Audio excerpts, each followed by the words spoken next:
Laredo, take us out. Take her out.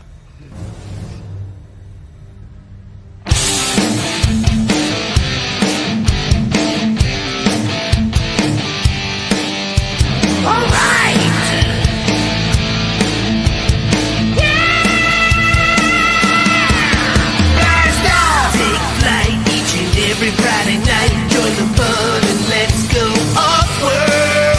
Geek out with us live, where the nerdiness will thrive. Buckle up and let's go off-world. Toys, comics, pop culture news, movies and so much more.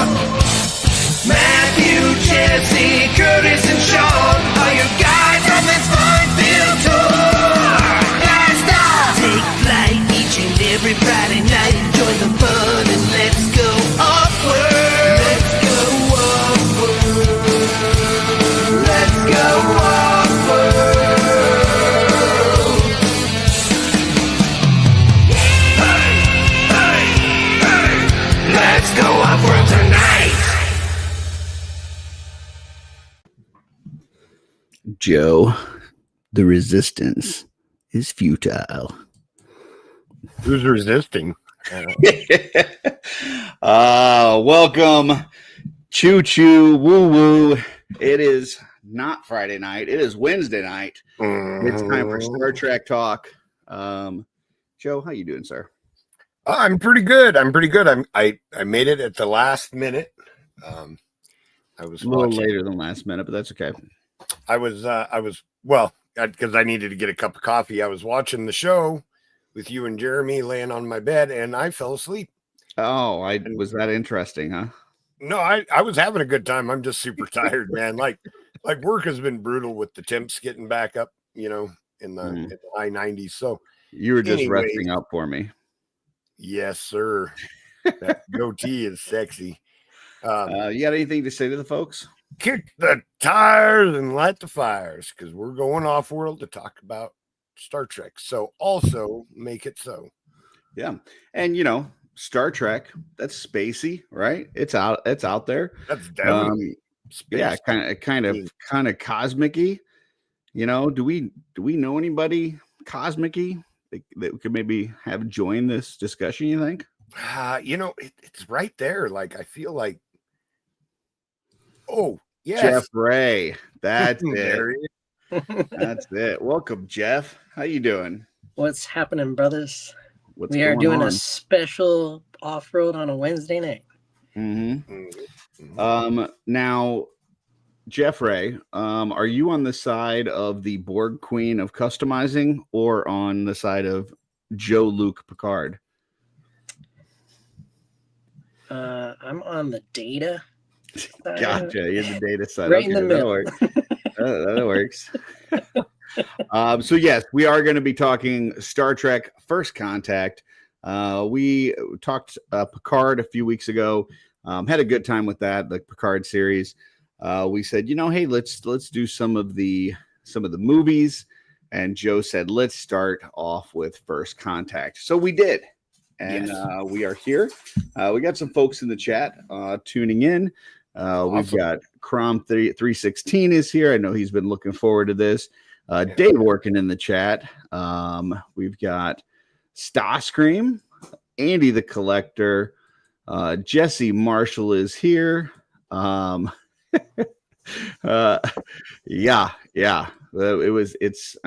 Come on. Yeah. Look at that. Yeah. Don't get enough of that stash. Jen Sayak, aka Lucky Sprinkles, is here. We got James Studios Samudio. Samudio. And Dork Lair is here. I said he just finished Lower Decks recently. I am midway through Lower Decks. So. Yeah, season 3. I was actually watching the season 3 episode where they were on Deep Space Nine last night. I am in season 2 at the moment. Funny episode, like, just cracked me up. Yeah, several times I laughed out loud during that one. Very cool. real quick before we get into and Eddie is here. Says hello, amigos. Was just talking about Latin Legions over on Jeremy's show, and how much I love the games that you guys play. I heard that part right before I dozed off. So, quick question before we get into the first contact talk.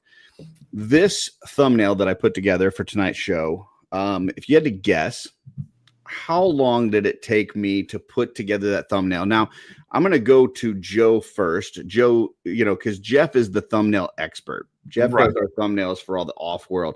So I feel like his answer is probably going to be pretty close. So I figure I'll start with you, Joe. What do you think? How much time did it take me to put together that thumbnail? First off, I'm going to say, is that my beard? That is your beard and your beanie. Darkened up a little bit. How did you get a sideways view? So I had to watch many hours of OffWorld. I had to scroll through until I got one where you turned to see if you had anything else for pickups, and then I was able to snip that, cut the skin off, So I was wondering about that because. Mm-hmm. Watched another show of ours, Allegiance Quest. I am constantly looking to the side at my other monitors. See, I should have went there. I went to OffWorld. I had to go back to like February of this year to find a good one. So gotcha. So I'll say 3 minutes. 3 minutes. Okay. All right, 3 minutes. After I just told him I had to go through several hours of footage, but I was watching. No, but I didn't count that. I'm counting just the cropping and. I'm just start to finish from when I started this thumbnail till I finished. How long did it take me? I'm going to go with 3 minutes. I was watching a show recently where the guy keeps going, just 3 minutes. Give me 3 minutes, and then they'll be like, what? Are you ready yet? I just need 3 more minutes. So I'm going to go with because I have no idea. I've got a funny story about that. Jeff, thoughts? How long did it take me to put together the thumbnail? I'll show it again just to start to finish. A little over an hour. Now, keep in mind, the reason that Jeff Ray is even on OffWorld is because I mentioned how much I hate doing thumbnails and how long it takes me. And so he volunteered to do them. And that's the reason why he's on OffWorld in the first place. But he keeps on doing them. And he doesn't ask. Well, and this is some of my finest work. I will say. It is pretty damn good. I really outdid myself here. 5.5 hours, folks. 5.5 hours working on that thumbnail. I spent like 3 times the amount of time that we're going to spend talking on this episode. Also 3 times as long as watching the movie itself to make a thumbnail for this episode. So. You're probably in the top viewers of OffWorld right now, just trying to find me looking sideways. So there's that.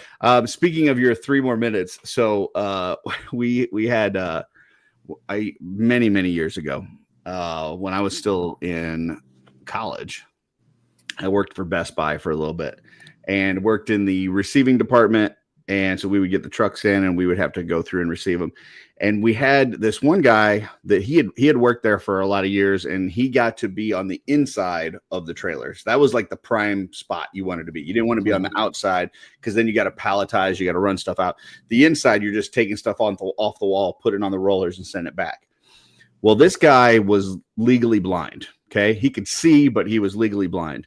And we called him 2020 because that's what you do when you find out that somebody's legally blind. You just call him 2020. Mm-hmm. And so we would holler in the trailer. We say, hey, 2020, how much further we got? And he would look at the wall. He would squint and he'd go, about 5 more feet. And it didn't matter if we had just started the truck or if we were damn near the end of the truck. He always said about 5 more feet. That was his standard answer. And we would still ask him every few minutes, how much more we got? About 5 more feet. Nice. All right. Dig it.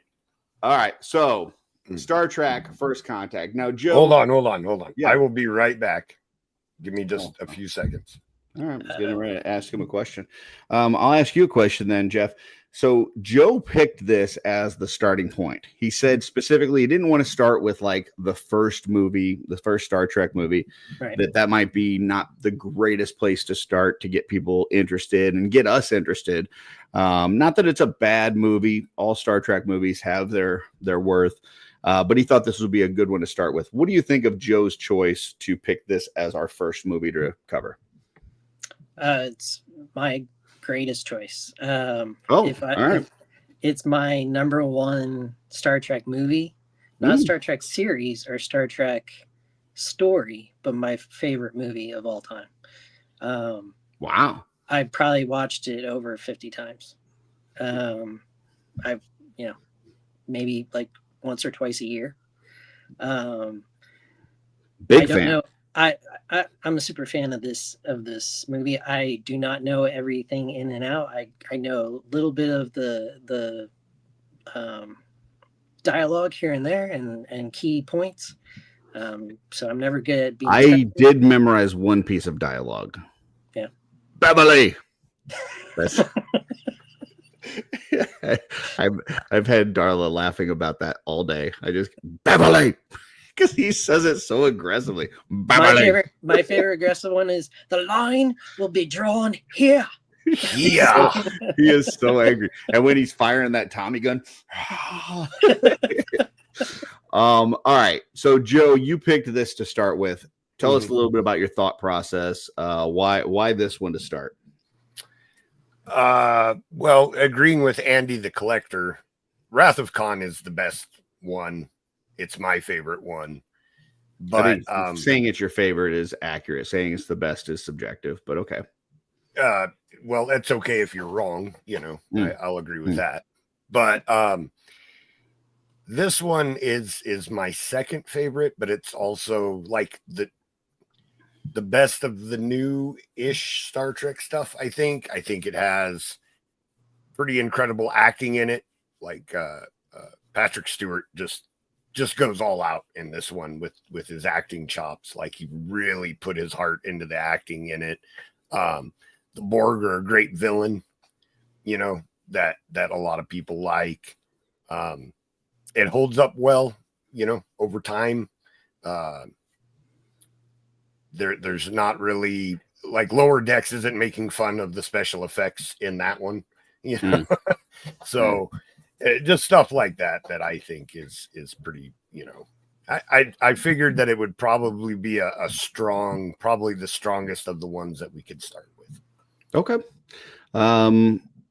So we all watched it and I don't know where we want to begin. I mean, I guess watching it this time, did you notice anything else that you haven't noticed before? Did you get any sort of different feelings of it or just tell me what, I don't know. What are your thoughts on the movie? I think this time watching it a little bit more, because I definitely watch movies with my brain turned off. Mm-hmm. I don't think too hard about movies and plots and things like that. Like, especially things that I enjoy. I just want to enjoy them. I don't want to have an analytical mind. This time I caught myself going, like, why is there a Borg Queen? And really putting a little bit more thought into that. And it's super obvious that it's just a device that the writers are using to have the Borg interact with the main characters. Yeah, to personalize the Borg a little bit, right? Yes, because they're not. That's a big thing about them, is that they are a collective and not an individual, and very impersonal. And how can you have one individual queen in a collective? But then you think of like a hive mind, and then you need a queen. So I guess so. Like a final say on things if they couldn't come to a consensus. But that was something that I probably did this time that I didn't, think about as much previous times watching that. But now I did pose a kind of question to our OffWorld chat, kind of tongue in cheek, but at the same time, it is kind of mentioned in there. that the Borg Queen says that the Borg are on a quest to better themselves towards perfection by bringing in the best of all species, which to me sounds like diversity, right? Like you bring in the best of all these different people, you embrace people's differences and stuff and bring them in, and it makes the group better. So my question to the Offworld group is, are the Borg just a group that took diversity too far? And like I said, a little tongue in cheek, but I kind of question whether she really, or if the Borg really believe that that's what they're doing, that they are the good guys in their mind. Like they are the one, they're bringing everybody together to make everybody perfect, or if they know that they're villains and that's just kind of what they say.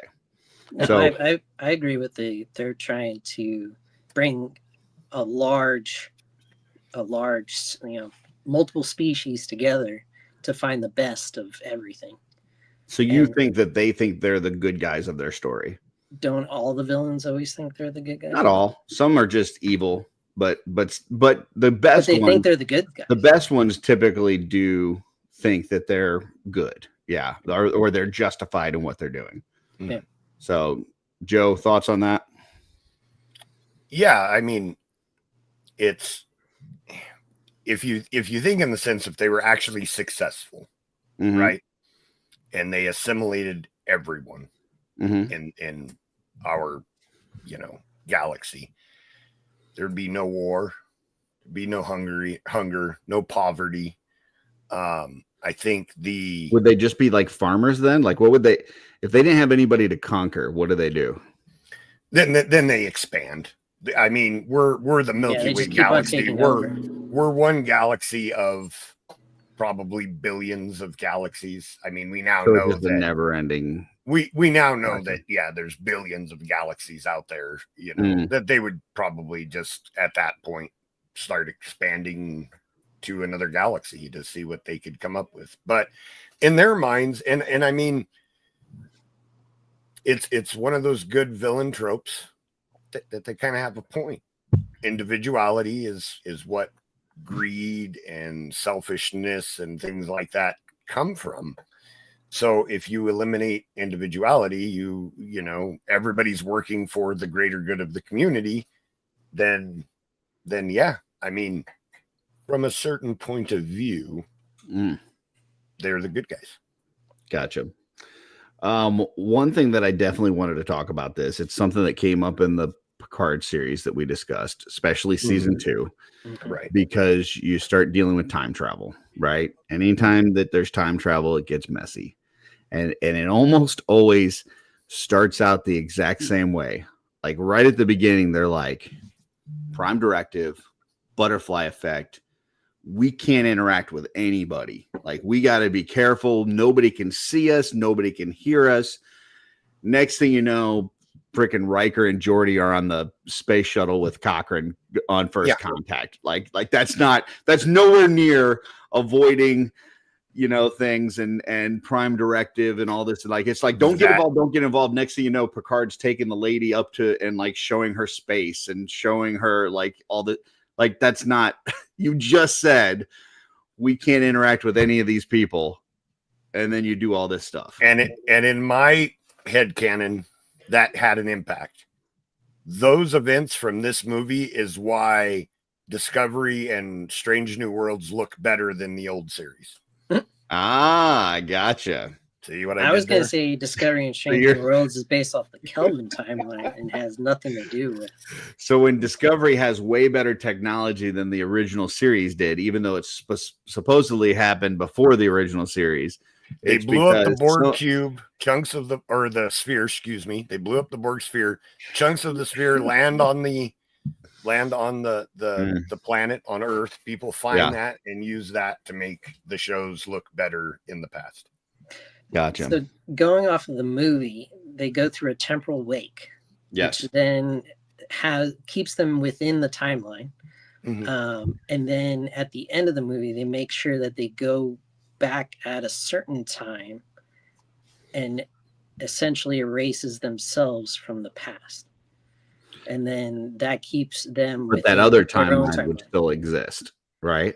Well, there's branches, with time travel, there's always branches. So they could have been in this one branch, but the time they went back to their time, they're in the normal branch.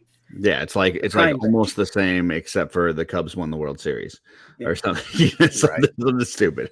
That really has blonde hair, not red hair. Yeah, that was one of the things that is a little off from their time traveling storytelling too. Like the temporal wake, shield them from the changes, and then so the Borg have a temporal device, right, to travel through time. And then at the end of the movie, they're just like magic time travel and right back to the past, to the future. And pure Star Trek fiction. Yeah. And there's just it's weird that, that they did that and with zero explanation. Like the Enterprise can just travel through time whenever they want. Sure. Why not? That's problematic. I thought it was interesting that they were like in Kirk's time, they had to go around the sun. Right.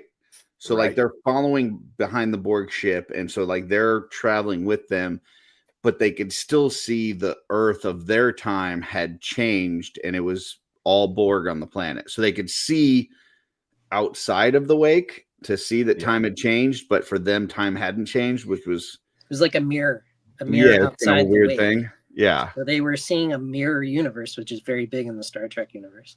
Yeah. That they were seeing their time slowly changing back to the time that they were going to Zephyr Cochrane's time.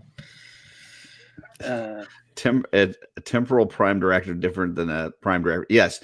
But they specifically said, like, especially Zephyr Cochrane, like, you definitely can't interact with that guy, right? Like, that guy, he's like the most important person in Earth ever, right? Like, definitely don't interact with that guy. So what do? They spend the whole movie interacting with him. Yeah. Their very first decision is, let's take the futuristic advanced cyborg down to the surface. Yeah. Yeah. Well, yeah, that was another thing that came up later because she was like giving Jean Luc like this lecture about when he was killing the Borg, that he looked like he was like enjoying it or like whatever. Mm-hmm. And yet when Data and Picard arrived, that lady's just firing away at them without asking who they are, without nothing. She just like, and then Data lands and she just starts shooting him right directly in the chest. She doesn't know that he's an android. She doesn't know that's not going to kill him. She's like fully ready to freaking murder somebody. Right. And then later on, she's giving a lecture. But she didn't look like she was enjoying it. That's okay. All right. Yeah. I'm guessing she was a warrior or a trooper in the Third World War, which was 10 years prior to this. So she just very cool. I mean, it could be. I didn't understand the different factions. Like he was saying, like, we're not from this other group, like, because there were some like warring groups or something. Yeah. So you guys pick up on all that. So that's Wrath of Khan, kind of. Okay. So the genetically modified humans that Khan is. Well, don't say that, Jeff. That just justifies what they're doing. They were called genetically superior. the genetically superior people. Decided to take over the Earth because they thought they were better than everyone else, and that's what caused the Third World War. And that's why genetic modifications are illegal in the Federation in the future. That ties into some plot elements from Deep Space Nine. The doctor on Deep Space Nine is genetically modified, and that's a plot point. So Dorgler says Data dropping down the missile silo always seemed so badass to me. It was pretty cool. Hell yeah. Data was badass the whole movie. Like when he's tossing I don't know if he's badass when she's blowing on his arm and he's like, oh, like that wasn't really badass, but well, okay. Yeah, I'm not gonna, I don't consider. I mean, he got goosebumps and he's like, oh. Like imagine never having experienced something like. I'm not saying that he's not justified in feeling the way that he feel or acting or making the noises that he made. I'm saying that's not badass. That's what I'm saying. I thought it was pretty badass. but when he was tossing Borg earlier on in the movie, yes, like that shows how badass he is. So yes, yeah.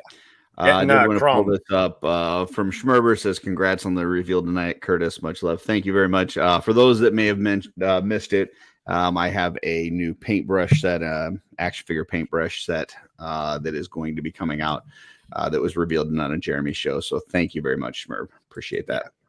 I knew about the eugenics war. I guess I just didn't know like the sides or what they were called or like. Well, there were different factions. They became like warlords. Okay. Genetically modified group.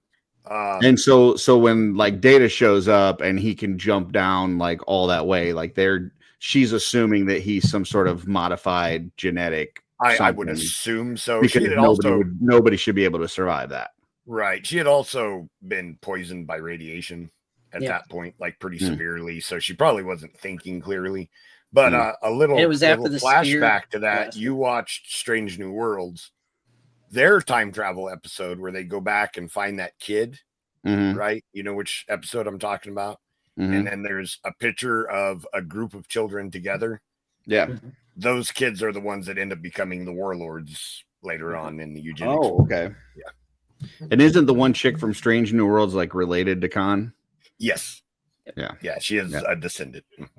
And we've got somebody here joining us. I thought you were supposed to be asleep. Hey. I was, but insomnia's kind of reared up its ugly head, and I just wanted to know, has Laredo taken us out yet? He did. He took us out. We're in the Star Trek world. Yeah. That's pretty amazing. Yeah. I'm apparently in the Ghost Rider Spirit of Vengeance world, and I'll go ahead and let you all know, and to the audience as well, this movie has not gotten better with age. It still does, in fact, suck ass. Interesting. Gotta love Nick Cage. Yeah, I thought I thought the Ghost Rider on Agents of S.H.I.E.L.D. was better. Oh yeah, I agree. I absolutely agree. Yeah. Danny Reyes. Don't they have one of the new movies or something? They got a Ghost Rider that's they're casting or something. I don't know. I thought I heard something. That'd be cool if they did. I mean, I would like what was the team? The Night Stalkers or something like that, or Midnight Suns. There we go. Night Stalkers was Blade and Friends. Yeah, Midnight Suns. I would love a Midnight Suns movie. You know that, and go full rated R on it, and just do exactly what you need to do. Well, we got 2 of the 3. They just need a Wolverine. So there you go. So going back to the Star Trek, the movie starts out and he's kind of having some, I guess, PTSD about the Borg. Now, how long's it been since his Locutus days? 6 years. 6 years. I thought that's what they said. So it's been 6 years, and they're encountering the Borg, and basically Starfleet says, "We're good. You stay away. You go patrol the neutral zone." So because the Romulans are going to take advantage of the situation. Yeah.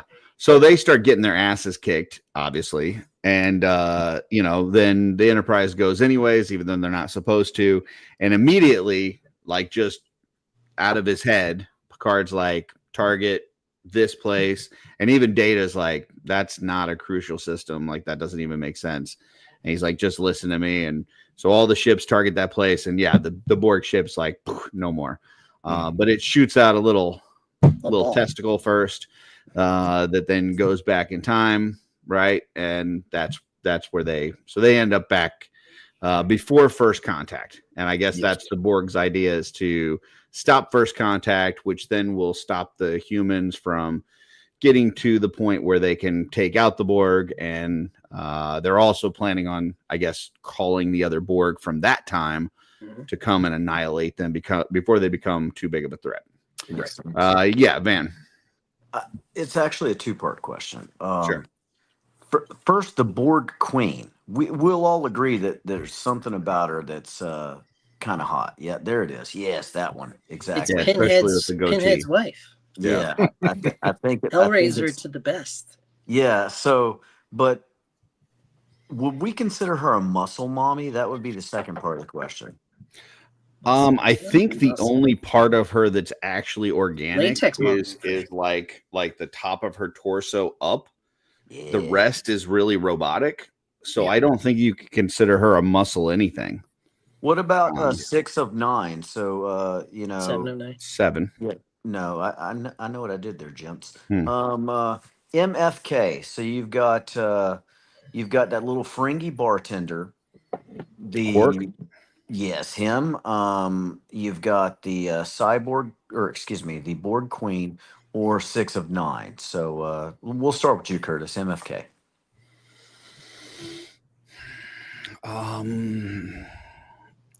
Let's see. I guess, I mean, out of the 3, 7 and 9 is the most reasonable, like not crazy that I'd want to spend the rest of my life with. So I would say marry that one. The Borg Queen, like I said, from the top of the chest down, you're talking all robot. So I'm probably going to go kill the Borg Queen, and then I guess I'm getting with Quark. So Interesting. Joe, what do you got on this one? I'm going to marry Quark because I tell you what, you're never going to be bored with that. Oh, that's true. Like that's an exciting marriage. I could see a lot of really, really entertaining arguments that are going on. And that scream, sexy. Yeah. And I guess Curtis makes a good point. You're not really effing the Borg Queen. It's all like, metal in them lower parts. So I guess I'm killing the Borg Queen and fooling around with 6 of 9. So, yeah. Jeffrey, what do you got on this one? I'm marrying the Borg Queen, fracking 7 of 9, and killing Quark. Oh, all right. Ouch. And Van? Interesting. I'm going to go ahead and point out that Joe's Quark is going to be a phenomenal provider. He's all about the hustle. Those Ferengis, they know their way around a credit. Rules of acquisition. Just like one of those East Coast hustle guys. Yeah. But I feel like you guys are really sleeping on that Borg Queen. You're going to assume that she's not organic, but I also want to point out Tingas. I want to point out fleshlights. I want to point out all these devices are not organic, but they definitely get the job done. So blood pressure monitor. Yeah, exactly. I'm going to go ahead and marry the Borg Queen because I have more faith in her than Curtis does, apparently. 6 of 9 is going to be my side chick. And Quark, you know what? I'm going to have to go ahead and murk you because I feel like the Borg Queen is going to keep things interesting. We're never going to argue because I'm going to assimilate. And I'm never going to have to worry about anything because again, I've assimilated. I didn't think about the assimilation. That would be good for marriage, man. You'd never. Absolutely. No. Look, terrible arguments with her because you see how slow she talks throughout the movie. Every argument would take forever. But you wouldn't have an argument because you think the same way. Exactly. No, but that's right. That's not how it worked with Picard. She wanted an equal. She wanted a mate. You're just one of the. Okay, think about this, Joe. All right. One of the worst things being married, right, is trying to figure out what your wife wants to eat. You already know. You're a collective mind. Exactly. Yep. You already know what she wants for dinner. Yeah, we don't. We just plug into the old station and recharge. Sounds good to me. Plug me in. I don't know. That doesn't sound as much fun as Quark at his bar. No, he would definitely be fun, but I mean, bars no hibernation. So, back to Star Trek. Did we ever leave? No, back to this movie. So, they find out that the Borg somehow transported over while they were going through the time traveling, and they're in the ship, and they get Porter first. That dude Porter, he got Geordi left him in charge, and I'm like, yeah, go Porter. Who's this guy? This guy's gonna be something. This guy's gonna be a character. We even got his first name, Paul. He's Paul Porter, and Paul Porter is going through the turbo shaft, and next thing you know, he's gone. He's like Porkins. There's a few in this movie because Sean Hawk also they added this guy to the main crew. That's cool. No, not so much. Yeah. I did think it was interesting though, after like Picard's gone through this whole thing. He became Locutus. The crew went out of their way to kind of rescue him, get all of his cybernetic parts taken off, get him incorporated back into like regular Starfleet and whatnot. But like his crew was starting to get assimilated, maybe like 2 minutes, and he's already like, kill him. Don't hesitate. Mhm. A little bit later, he's like digging through the torso of one of his crew guys, and like even the lady from the Lily. old time Earth was like, hey, that's like one of your crew, and he's like, yeah, digging through his stomach trying to find some device. He doesn't care. So I just thought that was pretty kind of, I don't know, heartless of him, considering that he was in that situation and they did everything in their power to save him, and he's like can't be bothered at all to save a single one of those folks. So you mentioned by the Borg. SD, and I think that's what they were trying to reflect with that, is that he's so traumatized, by the event. PTSD to the extreme. Yeah, You think that he like actually wishes they would have killed him? Because No, he not- says that he says you'll be doing them a favor. right. Oh, yeah. Yeah, He- Right. and I don't know if he experienced wishes that suffering they and the would have anguish, killed him, yeah. but yeah, the trauma that came along with the whole thing, the nightmares in the beginning and things like that, I think it definitely reflects the trauma that was done to him, by his nightmare or night dream mare or whatever it is, daydream, always stuck with me. Like the moment I saw that, I was like, oh, that's the needle in the eye. yeah. Yeah, that's rough. My kids were walking through the living room and they're so like, oh, come on. I'm like, yeah, I know, right? Yeah, Van. Do you think possibly some of it could have been the taint rust too? Because I mean, you got to imagine, like we've all had swamp butt, but we've also never been like cyborgs. So imagine, when parts start to rust and all.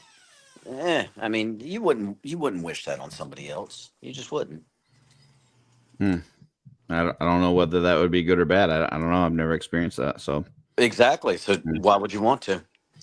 I mean, there's some death in this. There's some digging through guts. There's some shooting, and the most disturbing and the eye poking thing. The most disturbing thing to me was that little square of skin on Data's arm when she's blowing and giving him like that was like disturbing on a whole different level. Like it grossed me out.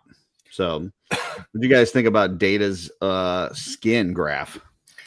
I think that somewhere, because they have a tendency to replace, your arm with a mechanical hand. So there's like a Borg bucket somewhere that's just full of arms. And she's like, put skin on his arm. And they're like, where are we going to get skin from? And she's like, the bucket. And they're like, oh, yeah. The bucket. Like, what are you, a dumbass? Right. Simulate some brains I number. swear, this is the He's got dumbest time poor ever. Paul 8, Porter's skin on him. Yeah, right. Grafted Paul Porter's skin. Then continuing with we're not supposed to interact with these people from the past and stuff. Then Picard takes the one chick dancing through the holodeck, which I thought was like, oh, by the way, here's some other technology that you don't know about. And Right.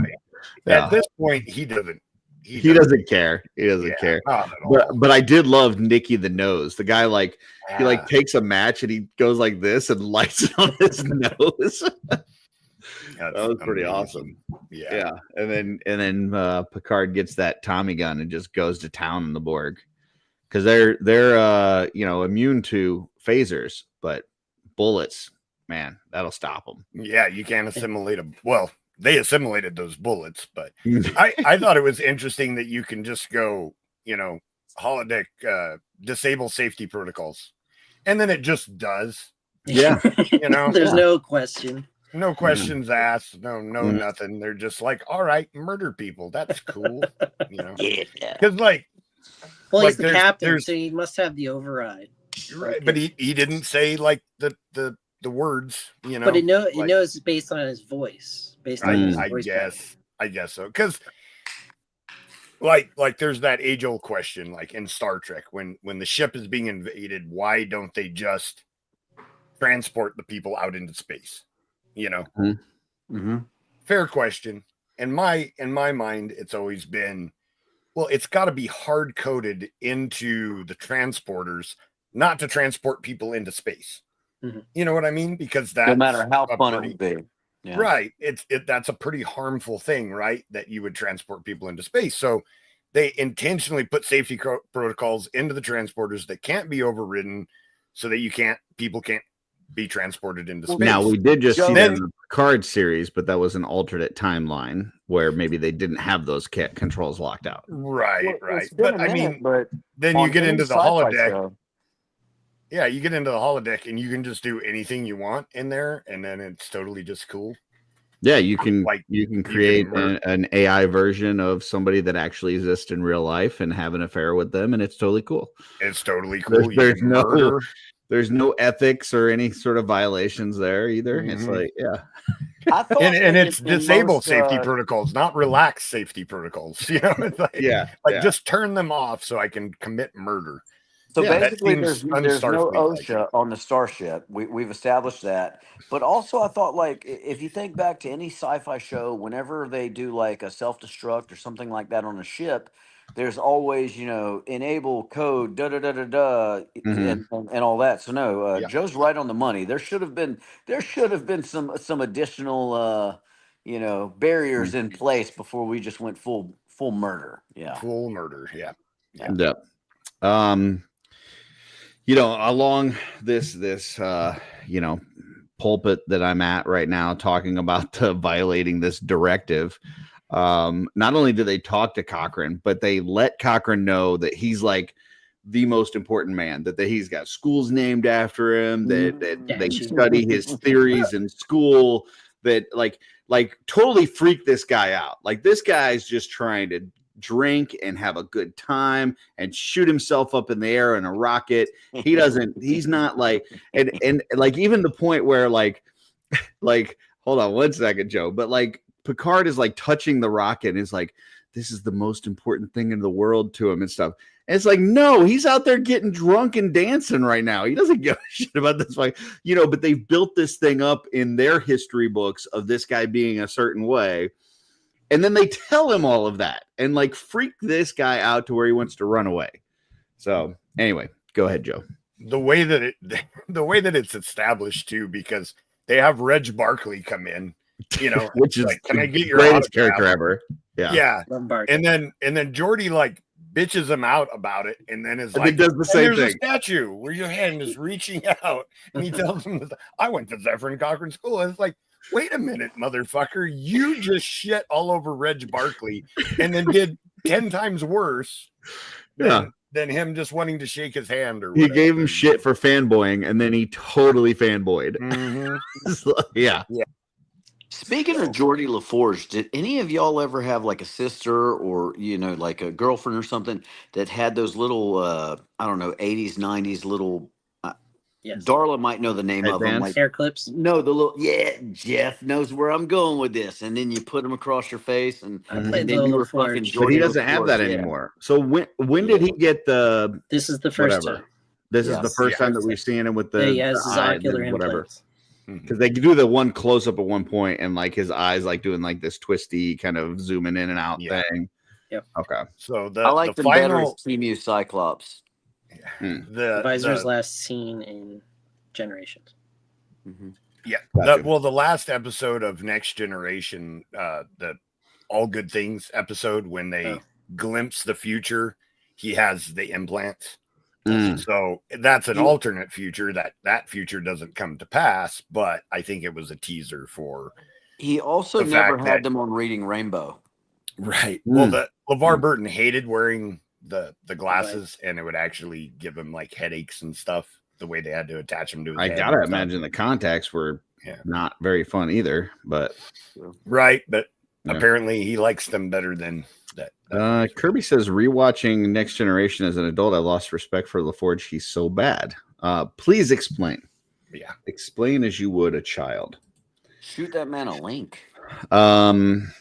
So yeah, I just thought it was interesting that they're like totally freaking this dude out to where he like they did more damage to this guy throughout this movie than the Borg did. Right? like they jeopardized First Contact way more than the Borg ever could. Yeah.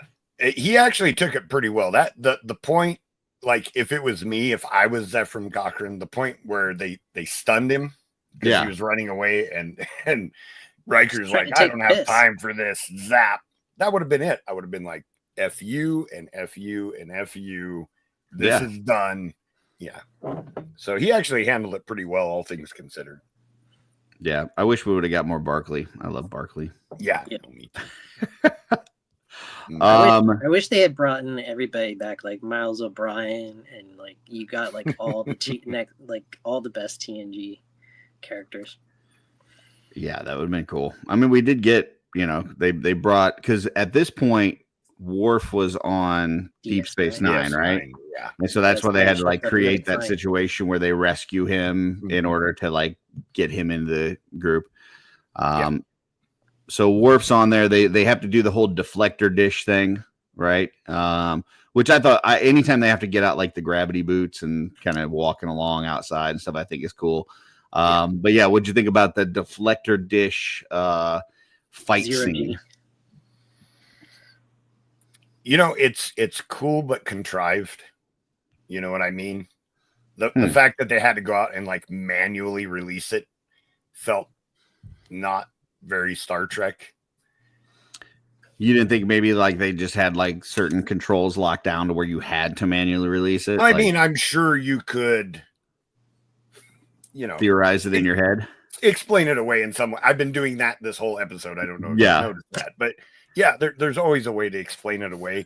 But it was definitely contrived to do something a little bit more exciting, to get Hawk assimilated and all so on and so forth. Which was cool. Like because you don't know that he's being assimilated. All of a sudden he just turns and you're like, oh, all right. Like that's pretty cool. Worf getting a hole in his suit and handling it the way that he did was cool as heck. The fact that he's just like, he's going to bring a knife to a laser fight, was cool. They kind of went back to that in Picard a little bit, in season 3. I am says Lily was a pointless character and a time filler. It was like they were trying to build a story and said, nah, fuck it. I think she's there for exposition. You know what I mean? You need a character who doesn't know what he went through so that he can explain it so that the audience gets it. And I think that's for folks that hadn't watched the series, I could totally see that.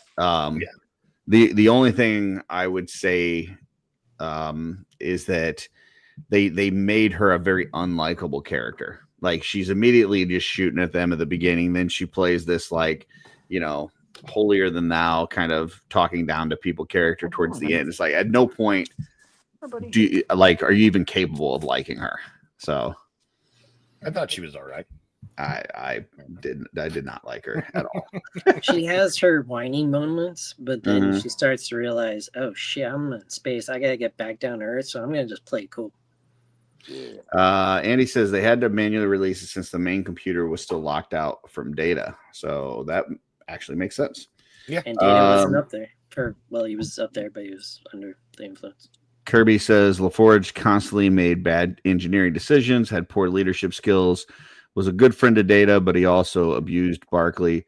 Hopeless with women. Leah Brahms thing was freaking cringe for sure. Yeah.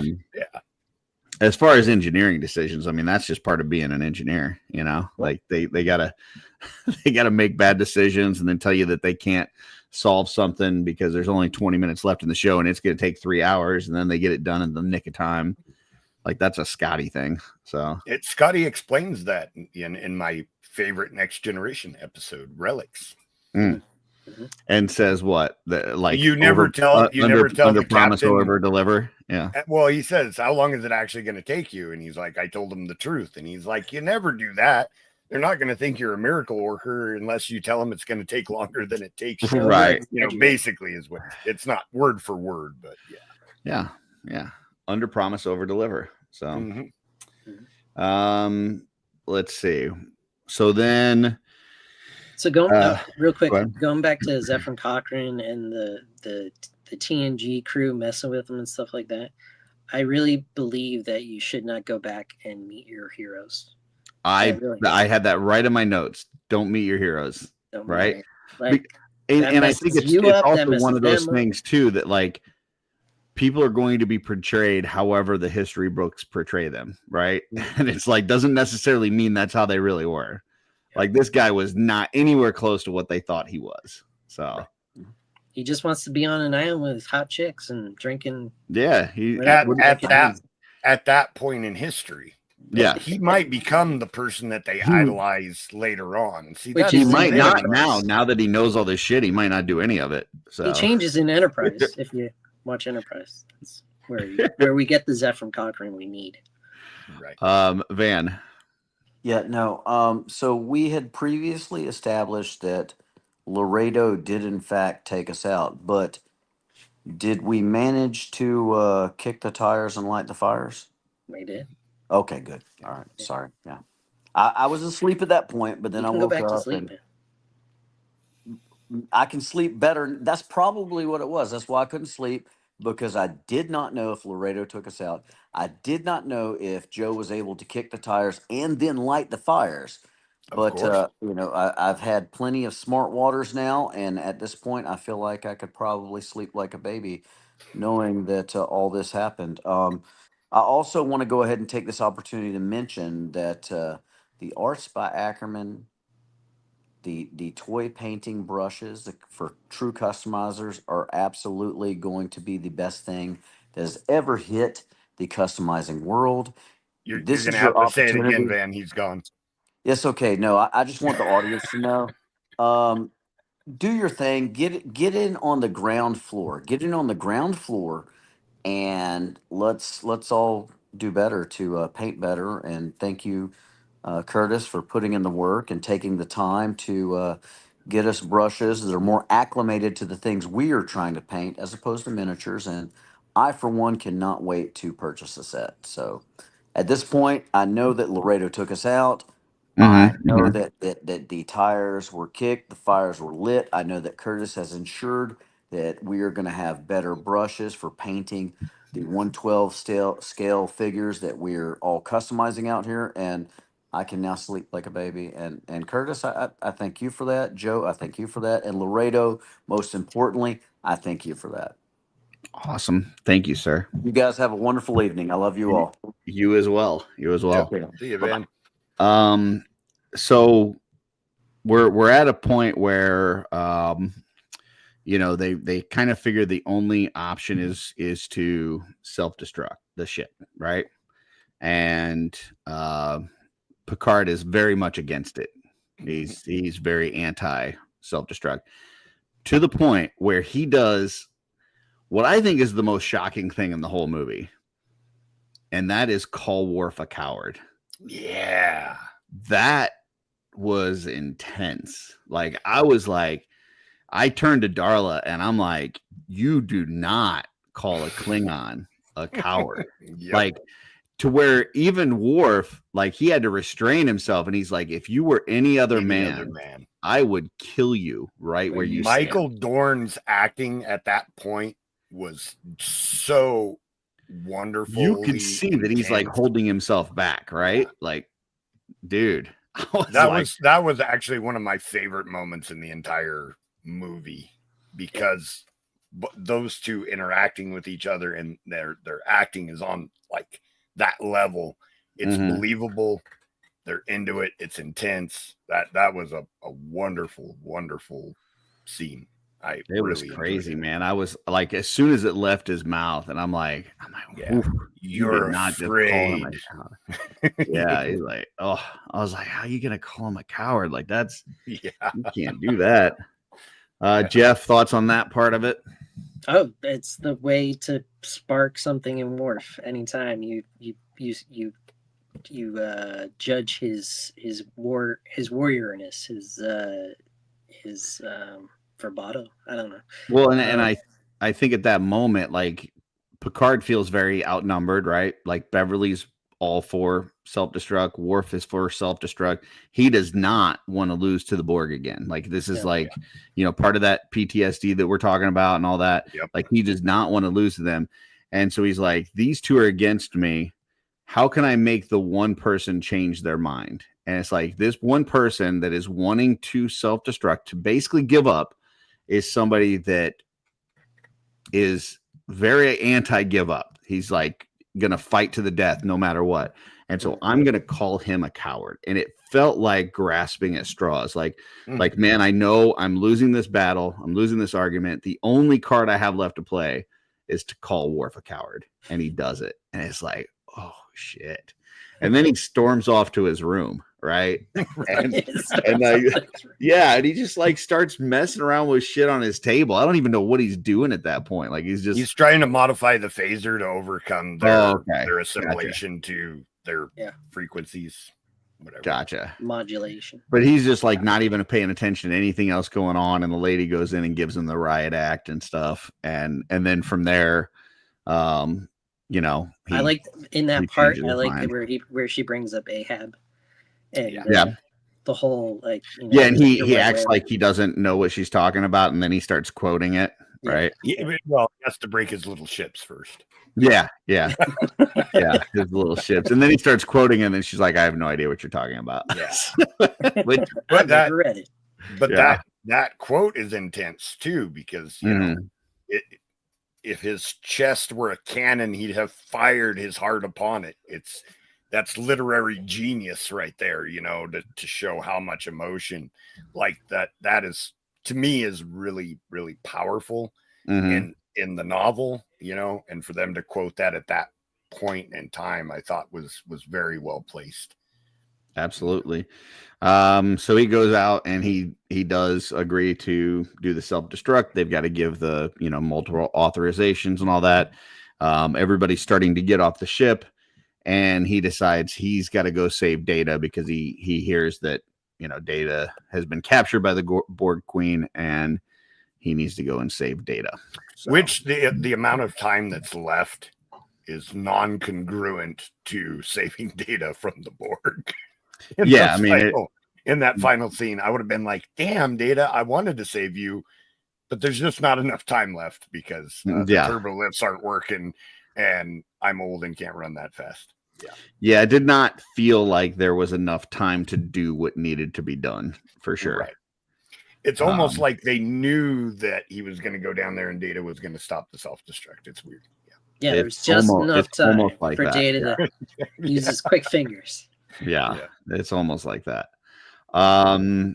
So everybody else starts getting off. They're perfectly okay with the captain kind of doing his own thing, and whatever.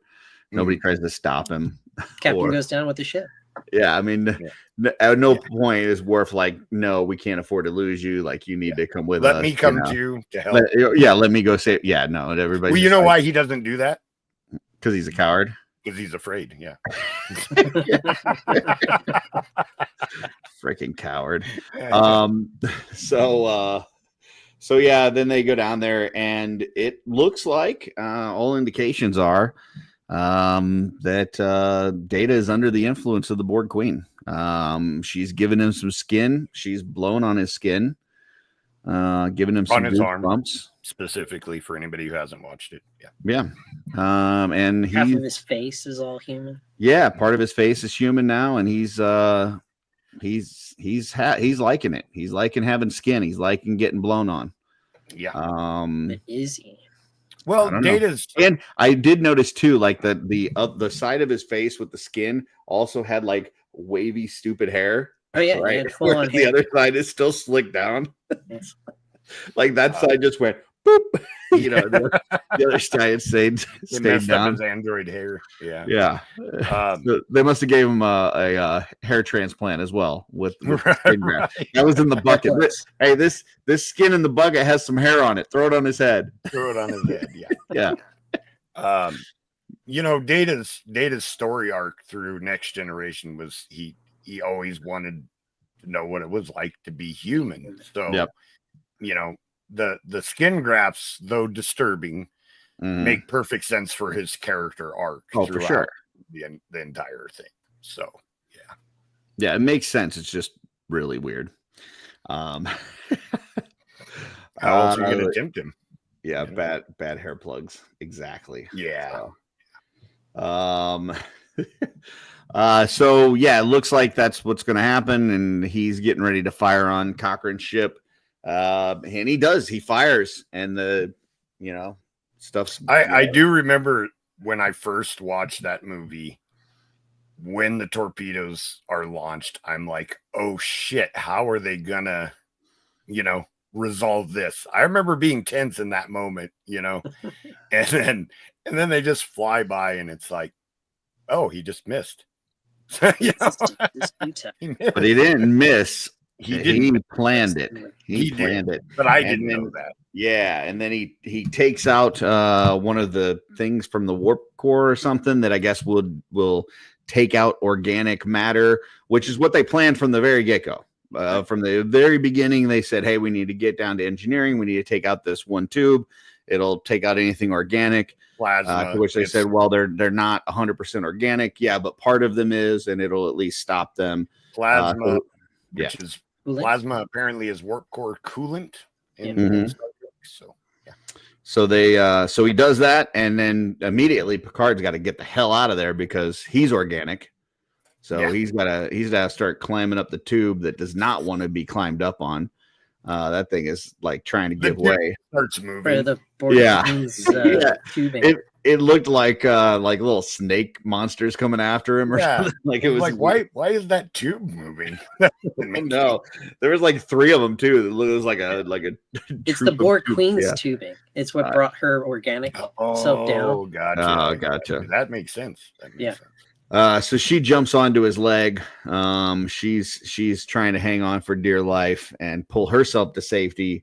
But then out of nowhere, from the cloud, the misty cloud, comes Data with no face now because that part's been melted away. He is full android, and he's yanking her back down to hell with him. So her scream, I always enjoy that sound of her scream into the mist. Yeah. Yep.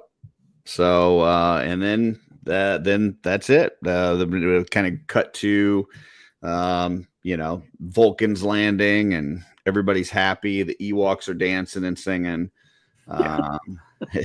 It's a whole thing. And then they could just magically go back to where they were in time. No problem. I do want to compliment that actress though. I mean, no CGI. Like, she wears prosthetics for that role, which is a lot. And then to be able to have all that stuff on her and still perform as well as she does, the interactions between her and Data and Picard are I think very well acted also. I mean, it's the whole dynamic is very interesting throughout. They do a good job with the emotion of it. And Picard, Patrick Stewart playing to that kind of PTSD role, but at the same time, like, it almost feels like, and I don't want to sound crass or dismissive on this, but almost like a rape victim kind of thing, right? Like mind rape. Like Picard was violated, right? Like he was taken, and they added all these things to him, and they brought him into their collective and transformed him into this other, gave him a different name, and all of this against his will. And now he's broke free of that, and he feels like it's happening again. And is like, no, I am not going to be a victim. I am not going to let this happen again. And that is driving his decision making throughout the movie. And not necessarily always in a good way, right? No. To where he's like lashing out at friends and people that are close to him. And he's not really thinking about his crew. No, he's thinking about himself more than anything. Yeah. But it's interesting how it plays out for sure. I think it was a good departure because Picard is pretty cool and level-headed throughout the entirety of Normally he's like the one that stays cool no matter what. The voice of reason, you know, he's always got some line to say to make other people feel better. And in that, you know, in this situation, he's just like, nah, we got to kill him, you know? Yeah. And that I felt like was a nice character arc for him too. Yeah, for sure. Yeah. And like, Jeff was saying, like that whole part where he's like, you know, this is the line in the sand. Like, you know, they will, you know, this isn't going to happen. They're not going to take over my ship, you know, kind of thing. So they're not going to get away with assimilating the entire Earth. Mm. Yes. Explain as you would a child. So, let's see. Time to lick the tires and start some chairs. No, choirs. A little bit off. Choirs. Oh, yep. See, I'm trying to read from over there, and I should have read it on the screen where it's bigger. Right. Let's see. They could have made it more family friendly, doing a Borg assimilation montage to the tune of "I Want to Be a Supermodel." Okay. See, I was thinking they could have brought out like the Swedish chef and had him go Schmorgen Borg Borg Borg. You know, my favorite Star Trek things though are all the intense departure things, you know, like in Discovery when they find the abandoned what they think is an abandoned ship, you know, and the horrific things they find in there and stuff like that. Like those are always my favorite things in Star Trek, is when they leave that comfort zone and it's like kind of terrifying and like, oh shit, you know, type moments. Like how are they going to get out of this one situation? Right, exactly. Yeah. You know, and that's what the TNG series, like those two-parters, especially the best of both worlds, which is when he becomes Lucas Borg. You're like, how are they gonna get him out of that cube? Like, how is he gonna get back on the Enterprise? Right. And it was it was an end of season finale. Yeah, when they first introduced the Borg, they felt so indestructible, right? Because it's like not only the Borg, like people, as you would fire upon them, they would, you know, become immune to like phasers and stuff.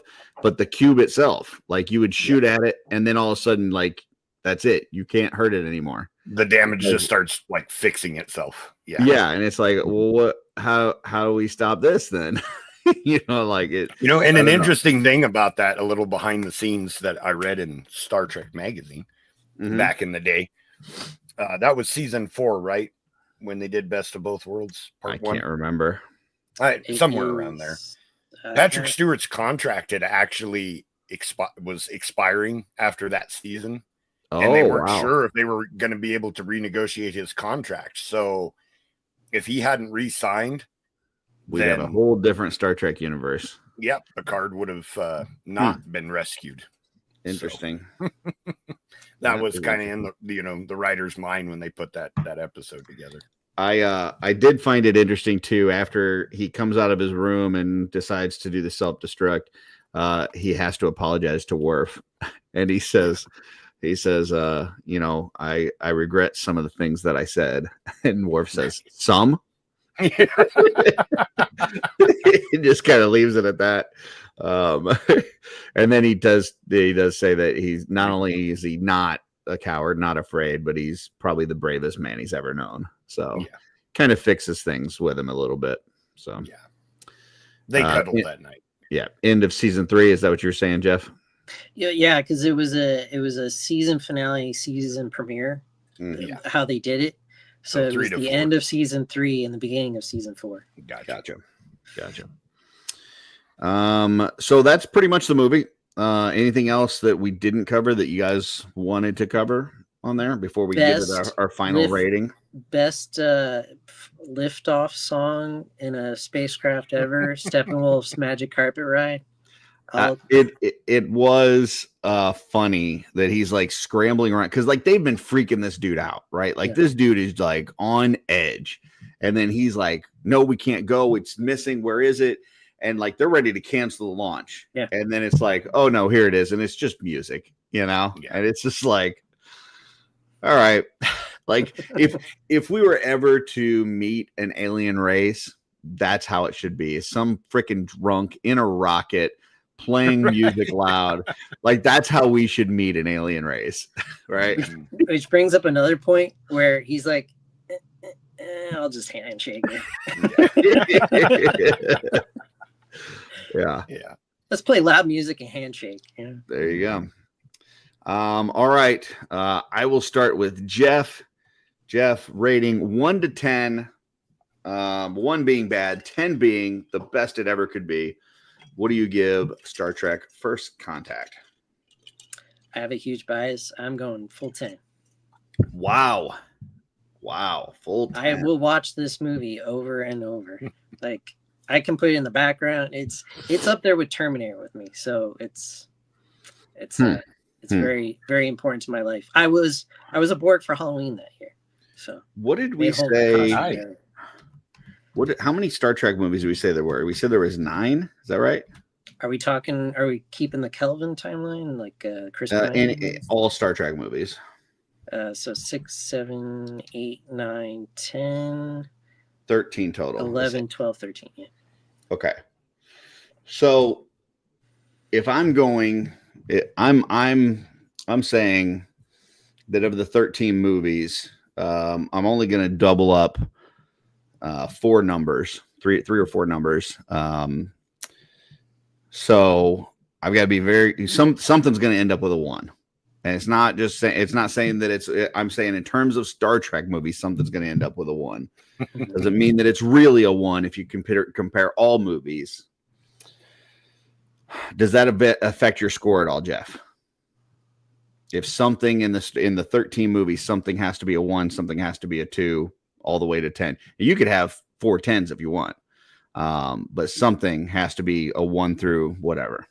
I would say my top 10, like my top 2 for 10, is Star Trek First Contact and Star Trek 6, The Undiscovered Country. Okay. So you're sticking with your 10. Yeah. For this. Okay. I think I'm going to give this a 7.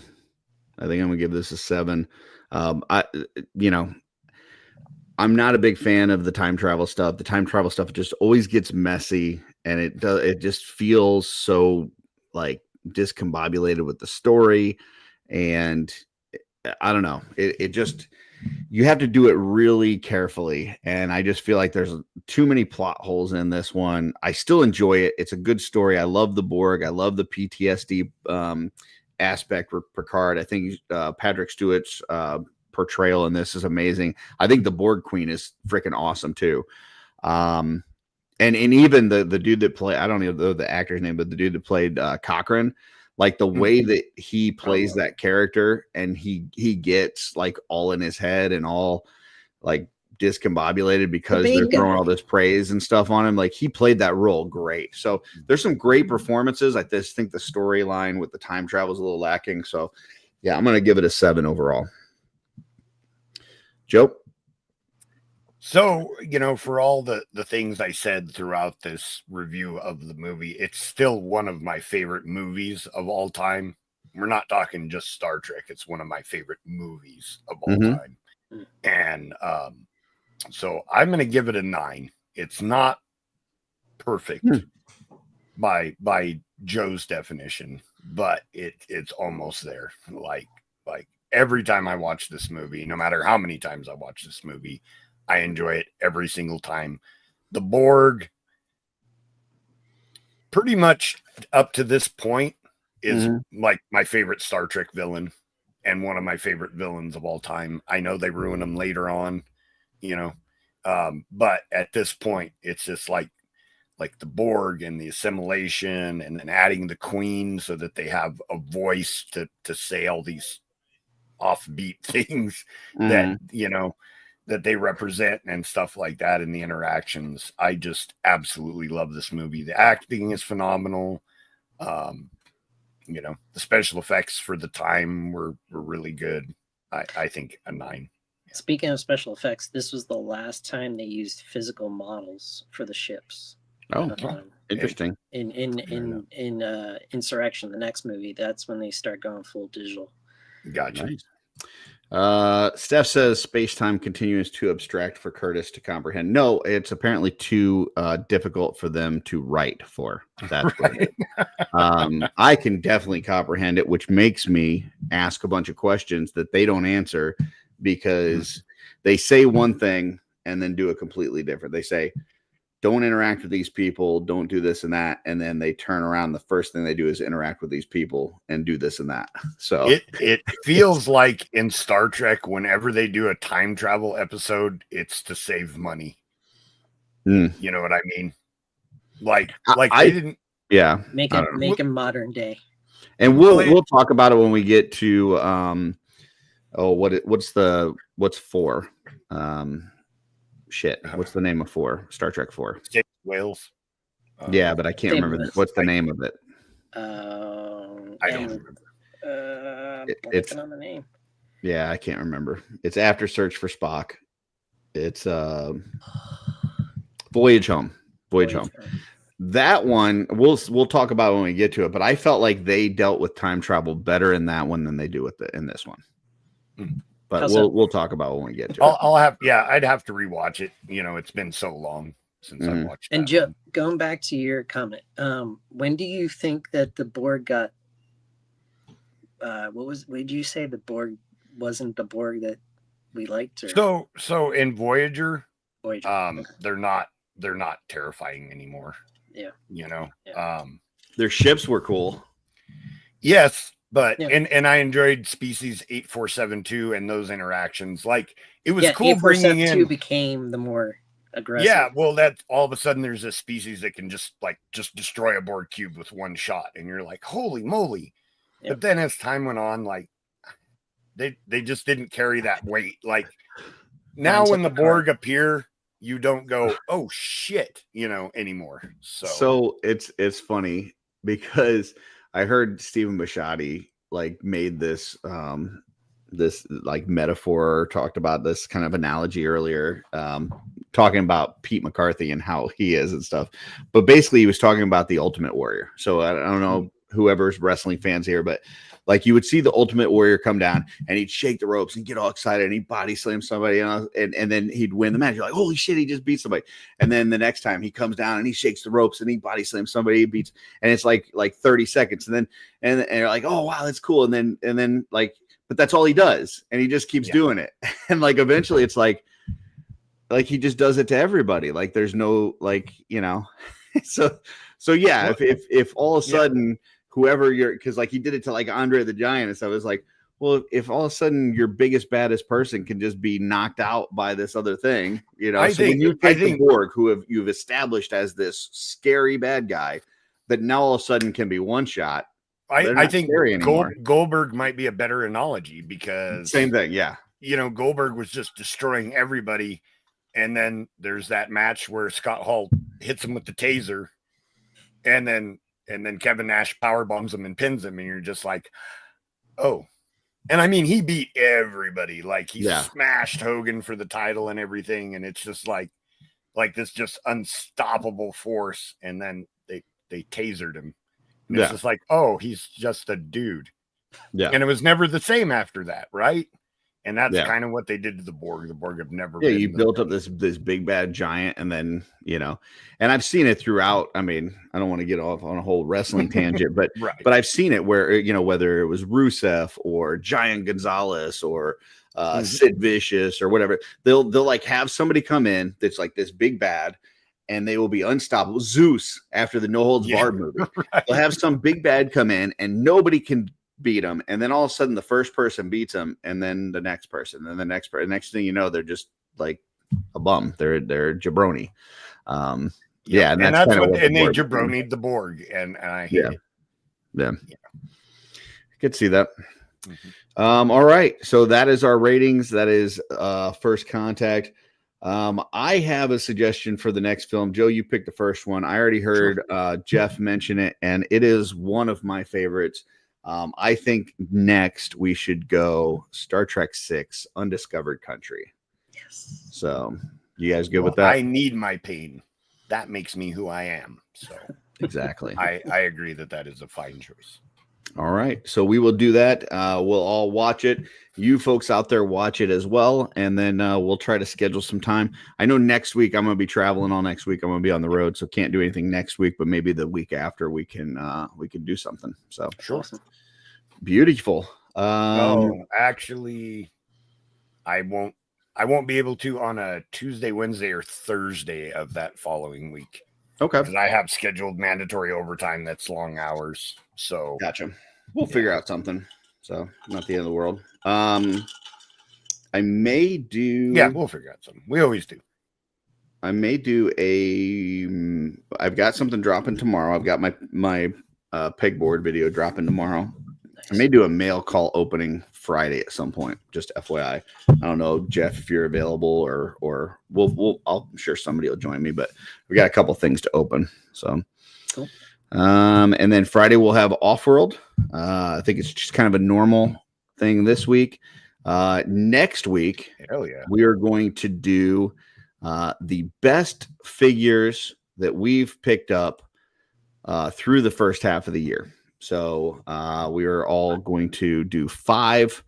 They have to be different toy lines, cannot be the same toy line. But yeah, 5 figures. 5 toy lines. You collect at least 3 or 4 toy lines because you got Cosmic Legion, Mythic Legion, you got Figure Obscura. Oh, I see. Okay. Yeah. So it doesn't matter if it's from the same company. All right. Different toy lines. Different toy lines. Yep. So, and I know you've got some pops and some other bullshit that you've collected. So don't give me that. But I wouldn't say that I collect those. I just buy stuff. I mean, you've picked it up this year. So. Yeah. So yeah, top 5 from each person that's on the screen of figures that we've picked up for the first half of the year. That's not this Friday, but next Friday. This Friday, who knows? We'll be talking about something. So, and then we'll meet back for Undiscovered Country probably in a couple weeks. So, hell yeah. You're doing a Wolf King live on Friday. I don't know that he's doing Wolf King live anymore. So, Len is doing some other stuff. So I don't know that he's going to be doing that. Yeah, Jeff. Last I heard, because I talked to him a couple weeks ago when we were not doing them like weekly, he said this is the most busiest time for him as a printer because all of the orders for summer camps and summer stuff, and then going into the fall and the winter, he's nonstop working. Curtis might have more information that is behind the scenes. I don't know. But that's the last I heard. And so from further notice, Wolf King Live is on hiatus. Yes, I do. Terrence does bring up a good point that 5 of your picks cannot be the Motu Vecna, Joe. You can only use that for 1 pick. You'll have to find 4 other things. Darn. So. But one more thing I did want to bring up about this movie, First Contact.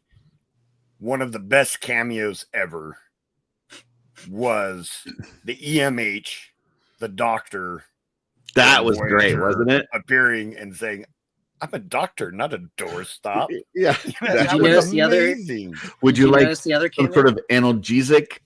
Analgesic cream. Yeah. What's that, Jeff? Did you notice the other Voyager cameo? Which one? Ethan Phillips, who plays Neelix, is the Major D in the holodeck. Oh yeah. When they scan him, they realize he's a hologram. He gets all Ripley. Yeah. Ripley from Aliens? No, I'm kidding. No. Ripley, not Ripley. All right. Joe and Jeff, stay with me because I need to talk to you afterwards. But everybody else, thank you for joining. Everybody.